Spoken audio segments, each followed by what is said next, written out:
Spring Interscholastic Sports Preseason Coaches Training.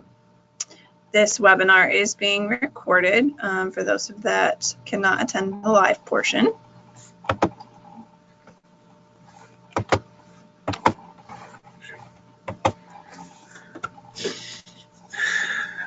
On the agenda today, well, welcome to everybody listening. This is Seth Rock, District Rep for Charles County, and Michelle Ignashevsky. So we'll be going over the administration of the season with the season timeline, state tournament qualification, coaches contact list, official rules, along with the coaches resources like coaches training, equipment, and uniform information, forms of registration, and events.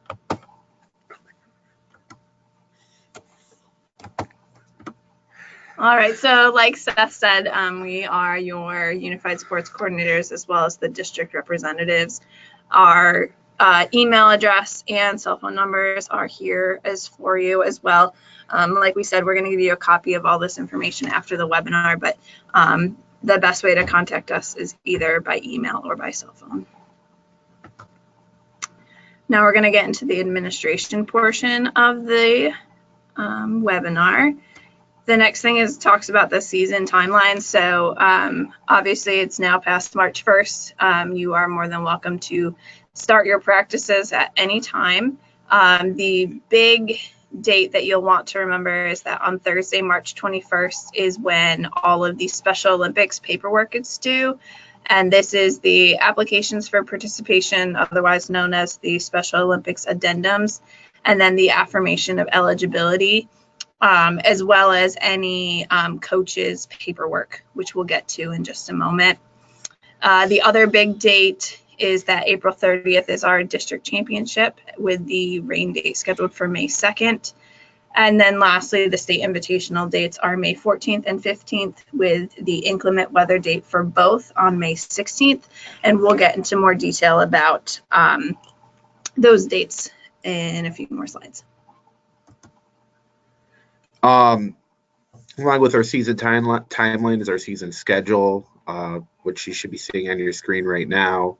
Our first meet is March 28th at McDonough. 3 teams will competing, St. Charles, Northfield, and McDonough.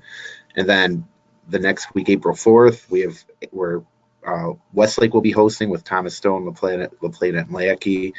But just take a look at the schedule. Every team should have 3 meets plus the district championship and then states. So please also note when your school's hosting, just so you can prepare with your athletic director and make sure the meet runs smoothly. A little bit more with the season timeline, again, further down the road, but Tuesday, May 7th will be the pre-competition webinar for the state invitational. We ask that at least one coach from every school attends this webinar as they go over all the details regarding the state invitational that's on the 14th and 15th. You'll see further down that Tuesday the 14th will be the date for teams that have roster sizes of 20 students or less, and then May 15th are our larger schools of roster sizes of 21 or more. Again, we're going to get a little bit more into the roster sizes, but this also falls under if you're a combined team.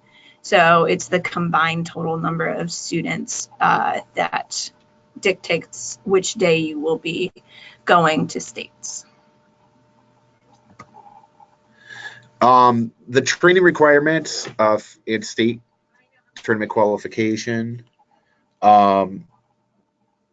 Teams will conduct so basically you have to practice or compete for 8 weeks and practice twice a week. And then you have to compete in 3 or more competitions. Everybody's scheduled for 4, which there's a minimum of 2 regular season competitions. We're scheduled for 3 plus district championships. This also means that if we run into weather issues in terms of the dates for the meets, we will make every attempt to reschedule them. However, we are sharing the facility with all of the other spring sport teams. So there may be a chance that if a date is rained out and we're unable to find another date, it gives us the flexibility to meet these requirements. These are the equipment that is used throughout the season. We have a mini javelin, a shot put, and relay batons. Please check your inventory to make sure that you have a few of these items. If you are missing something, please let Seth or I know. We do still have a few extra items. Typically, we try to come to the meets with relay batons. However, it's become an issue that there hasn't been enough. So if you do not have them in your inventory, again, speak with us as well as your athletic director. Typically, you can borrow them from your track team if they're not also competing that same day. For uniforms, we need a track singlet, or top and bottom, or shorts to compete. If you need uniforms, contact your athletic director. Proper footwear is required also. And then if you take a look at the picture, that is the current logo that has to be placed on new uniforms. That changed a few years ago. So if you have older uniforms, you still might see the older logo, but the one listed on your screen right now is the current and official Special Olympics Unified Sports logo. Okay, so now we're going to get into forms and registration. As we talked about earlier, there are 2 items of paperwork that's required. You are going to be submitting it all to me. My email address is listed there, as well as I've sent out a couple emails already with that information. The first form is the affirmation of eligibility form. And this is the form where you're going to list every student that has signed up to do unified track. You indicate whether or not they have a disability, their gender, their date of birth, if they use a wheelchair, and if they have any sort of ambulatory device like walking crutches. In the form that I've actually sent out to everyone else, there's also another column that indicates whether or not they did tennis or bocce. And I'm going to explain to you why that's on that form. The most important part with this is that you list all the students who have signed up to compete, even if they haven't shown up for practice yet. If you think there's a chance that they may join the team, it's very important that you put them on the list, because it's much easier to cross them off than it is to add them. So again, with the second portion of this form, at the bottom there in that yellow box is where you would list all of the coaches and any additional staff member that may be helping out with your team. And this is really important for when you go to the state invitational. Any adult who may attend needs to have proper paperwork on file with Special Olympics and be cleared. And so it's very important that you put them on there. If they have not worked with Special Olympics before or Unified Sports Program, there is an application process that they've made fairly simple, but that we want to make sure anyone who may be going is listed on here, so that way we have them cleared, so that way they can help out with the event. This is the application for participation form, and this is also called the Special Olympics Addendum. It's very important that this be filled out in entirety, and this is only required for students who have not done tennis or bocce this year. So it's new this year. We only require 1 form to be filled out per year rather than per season. So again, this would only be for new students. On your affirmation form, if a student has been listed for tennis or for bocce, they would not need a form. It would really be for those that are new. I also sent out an Excel file yesterday or earlier this week that listed all of the students who have done tennis or bocce this year. If their name is on that list, they are not required to fill out one of these forms. This is information regarding coaches, staff, and volunteers for their paperwork. your paperwork is good for 3 years. And again, you will submit it to me and we keep it on file and submit it to Special Olympics to make sure that it's all been completed. If for some reason your 3 years are up and you've been coaching, with Unified for a while, I will let you know and have you complete that information. The other portion to that is that there's a background check, and it's a simple protective behaviors training that you take. Again, if it's something that you need to do, I'll contact you individually and let you know what needs to be done. And again, there's that protective behaviors quiz.